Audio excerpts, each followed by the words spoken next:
नमस्कार श्रोताओं, क्षेत्रीय एकांश समाचार के इस खास कार्यक्रम में मैं आपके साथ प्रियंका मलिक। श्रोताओं, केंद्र सरकार के 8 साल सेवा, सुशासन और गरीब कल्याण पर आज हम आपके लिए लाए हैं एक खास प्रस्तुति। जन जन ने निर्णय लेकर भारत की सूरत बदली है। कदम कदम पे जनता मोदी जी के साथ चली है। 8 साल में हमने असंभव को संभव कर डाला है। जब में उगे सूरज का देखो पश्चिम में भी उजाला है। रात गई अब दिन आएगा भी तो ये बस भोर है।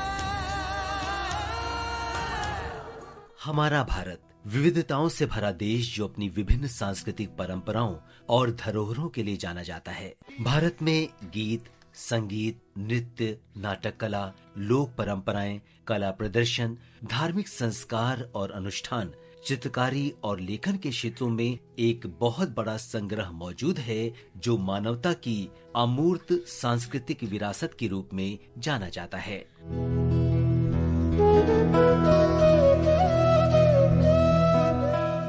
भारत सरकार इस अमूर्त विरासत को न केवल संजोने बल्कि इसकी खुशबू पूरे विश्व में फैलाने के लिए पिछले 8 साल से दृढ़ संकल्प के साथ आगे बढ़ रही है। आजादी का अमृत महोत्सव।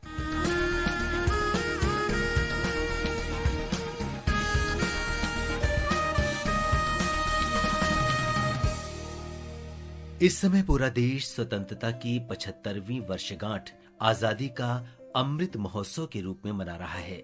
इसके अंतर्गत हम देश के स्वतंत्रता संग्राम के सभी नायकों को याद कर रहे हैं। 23 जनवरी 2019 को नेताजी सुभाष चंद्र बोस की जयंती पर प्रधानमंत्री नरेंद्र मोदी ने क्रांति मंदिर का उद्घाटन किया, जो दिल्ली के लाल किले में स्थित नेताजी सुभाष चंद्र बोस और आजाद हिंद फौज का संग्रहालय है। नेताजी सुभाष चंद्र बोस की 125वीं जयंती पर प्रधानमंत्री नरेंद्र मोदी ने घोषणा की कि स्वतंत्रता आंदोलन में उनके योगदान का सम्मान करने के लिए इंडिया गेट पर उनकी भव्य प्रतिमा स्थापित की जाएगी। प्रतिमा के पूर्ण होने तक यहाँ पर होलोग्राम प्रतिमा लगाई गई है। ये प्रतिमा आजादी के महानायक को कृतज्ञ राष्ट्र की श्रद्धांजलि है। नेताजी सुभाष की ये प्रतिमा हमारी लोकतांत्रिक संस्थाओं को, हमारे पीढ़ियों को राष्ट्रीय कर्तव्य का बोध कराएगी। आने वाली पीढ़ियों को, वर्तमान पीढ़ी को निरंतर प्रेरणा देती रहेगी। भारत को एकजुट करने के अथक प्रयासों को सम्मानित करने हेतु श्रद्धांजलि स्वरूप लौह पुरुष सरदार वल्लभ भाई पटेल की दुनिया की सबसे ऊंची मूर्ति स्टैच्यू ऑफ यूनिटी को राष्ट्र को समर्पित किया गया।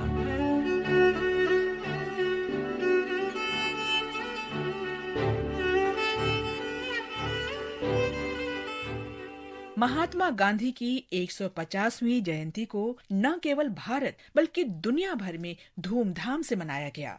आकाशवाणी समाचार गांधी जी के प्रिय भजन वैष्णव जन को प्रतिदिन वर्ल्ड न्यूज बुलेटिन के अंत में प्रसारित करता है।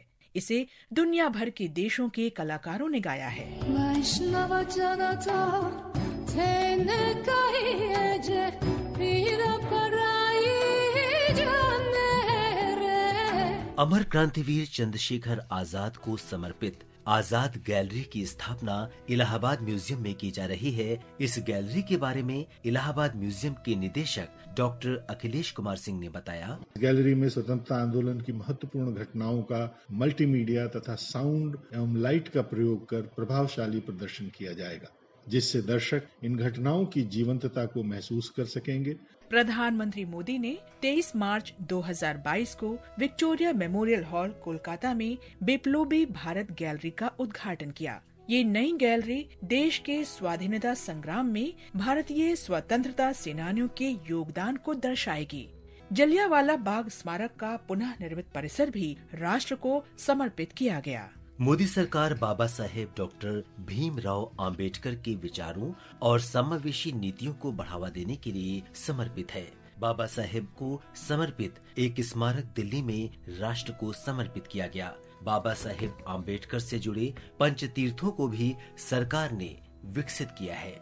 हमारे वीर सैनिकों की शहादत को याद करते हुए राष्ट्रीय समर स्मारक की स्थापना की गई। ब्रिगेडियर भरत दास पांडे सेना मेडल सेवानिवृत्त राष्ट्रीय समर स्मारक के बारे में बताते हैं। नेशनल वॉर मेमोरियल की कमी भारतीय सेना को कई दशकों से महसूस हो रही थी। मोदी गवर्नमेंट ने 2015 में कैबिनेट ने इस प्रस्ताव को मंजूरी दी और 2019 में ये वॉर मेमोरियल जनता को समर्पित किया गया।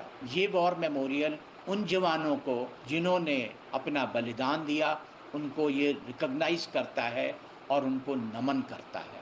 ये भारतीय सेना के मनोबल को ऊपर लाने में बहुत सहायक सिद्ध हुआ है। देश की नई पीढ़ी को प्रेरित करने के लिए राष्ट्रीय पुलिस स्मारक भी पुलिस और अर्धसैनिक बलों को समर्पित किया गया है। आजादी के इतने दशकों तक देश में कोई राष्ट्रीय स्मारक नहीं था। राष्ट्रीय पुलिस स्मारक के बारे में लखनऊ के अपर पुलिस उपायुक्त चिरंजीव सिन्हा कहते हैं, भारतीय पुलिस का एक अत्यंत गौरवमयी इतिहास सदैव से रहा है और इस गौरवमयी इतिहास की थाती को राष्ट्रीय स्तर पर संजोया जाए, उसे सहेजा जाए, ऐसी कामना हर पुलिस जन के मन में सदैव से रही है, जिसे साकार रूप दिया है भारत के यशस्वी प्रधानमंत्री श्री नरेंद्र मोदी जी ने।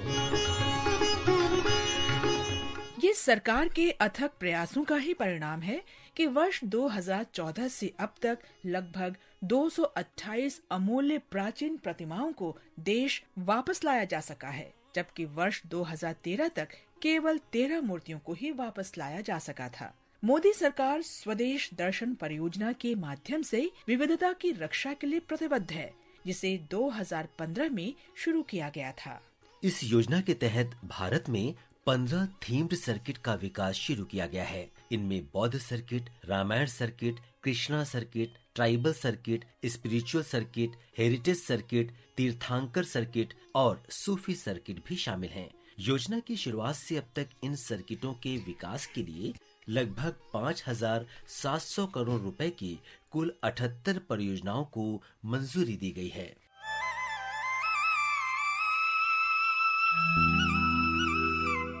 जनजातियों के सम्मान में भगवान बिरसा मुंडा संग्रहालय का रांची में अनावरण किया गया।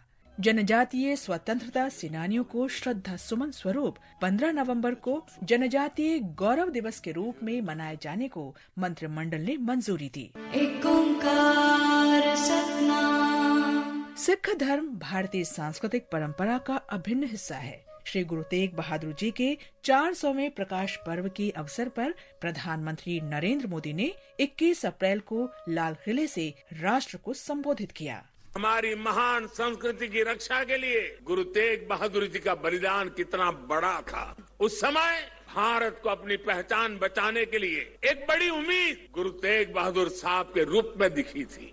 गुरु गोविंद सिंह जी के बेटों साहिबजादा जोरावर सिंह और साहिबजादा फतेह सिंह की शहादत की याद में अब 26 दिसंबर को वीर बाल दिवस मनाया जाता है। आजादी के बाद पहली बार मोदी सरकार ने सिखों के पवित्र तीर्थ स्थल करतारपुर साहिब कॉरिडोर की मांग को पूरा किया, जिसका निर्माण अक्टूबर 2019 में डेरा बाबा नानक से लेकर अंतर्राष्ट्रीय सीमा तक सभी आधुनिक सुविधाओं के साथ एकीकृत विकास परियोजना के रूप में किया गया था। गुरु नानक देव जी सिर्फ भारत की ही धरोहर नहीं बल्कि पूरी मानवता के लिए प्रेरणा पुंज है।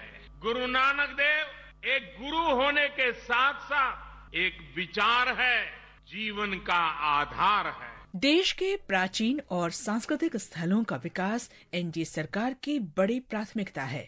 अयोध्या में राम मंदिर का निर्माण शुरू हो गया है और पवित्र शहर को एक आध्यात्मिक केंद्र के साथ साथ वैश्विक पर्यटन स्थल और स्मार्ट सिटी के रूप में विकसित किया जा रहा है। श्री रामचंद्र कृपालु भज मन हरण भव भय दारुणम्। सरयू नदी और उसके घाटों के आसपास के बुनियादी ढांचे के विकास पर विशेष ध्यान दिया जा रहा है। अयोध्या को वैश्विक आध्यात्मिक केंद्र बनाने के बारे में संस्कृति मंत्री जी किशन रेड्डी ने कहा, पर्यटक का नगरी अयोध्या होगा। ये गर्व की बात है। दुनिया से जो भी भारत को आते हैं वो सिर्फ अयोध्या देखने के लिए भी आने वाले करोड़ों लोग होगा। सरकार का अनुमान है 10 साल के बाद अयोध्या सालाना आने वाले पर्यटकों की संख्या 5 करोड़ होगा। श्री सोमनाथ मंदिर का जीर्णोद्धार, श्री केदारनाथ धाम का पुनर्विकास, भगवान काशी विश्वनाथ धाम का कायाकल्प तथा श्री उज्जैन महाकाल मंदिर गलियारे का जीर्णोद्धार मोदी सरकार की देश की ऐतिहासिक स्थलों की पुनर्स्थापना में एक शुरुआत ही मानी जा सकती है। सोमनाथ मंदिर की प्राकृतिक सुंदरता को ध्यान में रखते हुए केंद्र सरकार की तीर्थ यात्रा कायाकल्प और आध्यात्मिक संवर्धन योजना यानी प्रसाद योजना के अंतर्गत समुद्र दर्शन पथ का निर्माण किया गया है। प्रतिष्ठित काशी विश्वनाथ धाम प्रधानमंत्री नरेंद्र मोदी के नेतृत्व में कायाकल्प के एक नए युग का गवाह बन रहा है। भव्य प्रवेश द्वार से लेकर मंदिर के आसपास के विशाल क्षेत्र तक, जिसमें एक ही समय में हजारों लोग इकट्ठा हो सकते हैं, दीवारों पर खूबसूरत नक्काशी से लेकर गंगा तक साफ और चौड़े रास्ते तक बाबा विश्वनाथ के मंदिरों को बदल दिया गया है। आधुनिक सुविधाओं के साथ काशी विश्वनाथ धाम प्राचीनता और आधुनिकता के बेहतरीन संगम को प्रदर्शित करता है। जय हो शंकरा, आदिदेव शंकरा, तेरे जाप के बिना चले ये सांस किस तरह। केदारनाथ धाम का विकास सरकार की प्रमुख प्राथमिकता रही है। मैं कपिल पांडे, मैं चंडीगढ़ से आया हूँ यहाँ केदारनाथ के दर्शन करने के लिए। रुद्रप्रयाग प्रशासन का मैं धन्यवाद करना चाहूँगा। यहाँ पे बहुत अच्छे अरेंजमेंट कर रखे हैं, हमारे बहुत बढ़िया से दर्शन हुए। यहाँ शंकराचार्य की 12 फुट लंबी और 35 टन वजन वाली प्रतिमा लगाई गई है। प्रधानमंत्री खुद समय समय पर केदारनाथ की यात्रा कर यहाँ चल रहे कार्यों का जायजा ले रहे हैं और यहाँ हो रहे कार्यों को गति प्रदान कर रहे हैं।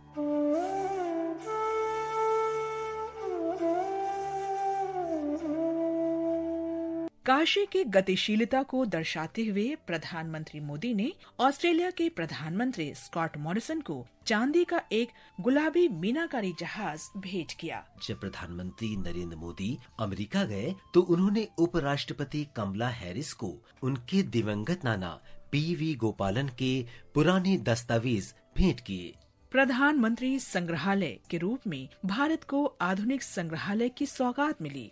नई दिल्ली के प्रख्यात तीन मूर्ति परिसर में स्थित इस संग्रहालय का प्रधानमंत्री नरेंद्र मोदी ने 14 अप्रैल 2022 को उद्घाटन किया था। ये संग्रहालय प्रत्येक सरकार की साझा विरासत का जीवंत प्रतिबिंब बन गया है। हर प्रधानमंत्री ने देश को आगे ले जाने की कोशिश की। सबके व्यक्तित्व, कृतित्व, नेतृत्व के अलग अलग आयाम रहे। ये सब लोक स्मृति की चीजें हैं। ये संग्रहालय आजादी के बाद से प्रत्येक क्षेत्र में भारत के विकास को दर्शाते हुए राष्ट्र के उत्थान हेतु किए गए समग्र प्रयासों की दास्तान सुनाता है। जन जन ने निर्णय लेकर भारत की सूरत बदली है। कदम कदम पे जनता मोदी जी के साथ चली है। 8 साल में हमने असंभव को संभव कर डाला है। जब उगे सूरज का केंद्र सरकार के इन तमाम प्रयासों की वजह से आज भारत विश्व पटल पर अपनी कामयाबी की एक नई इबारत लिख रहा है।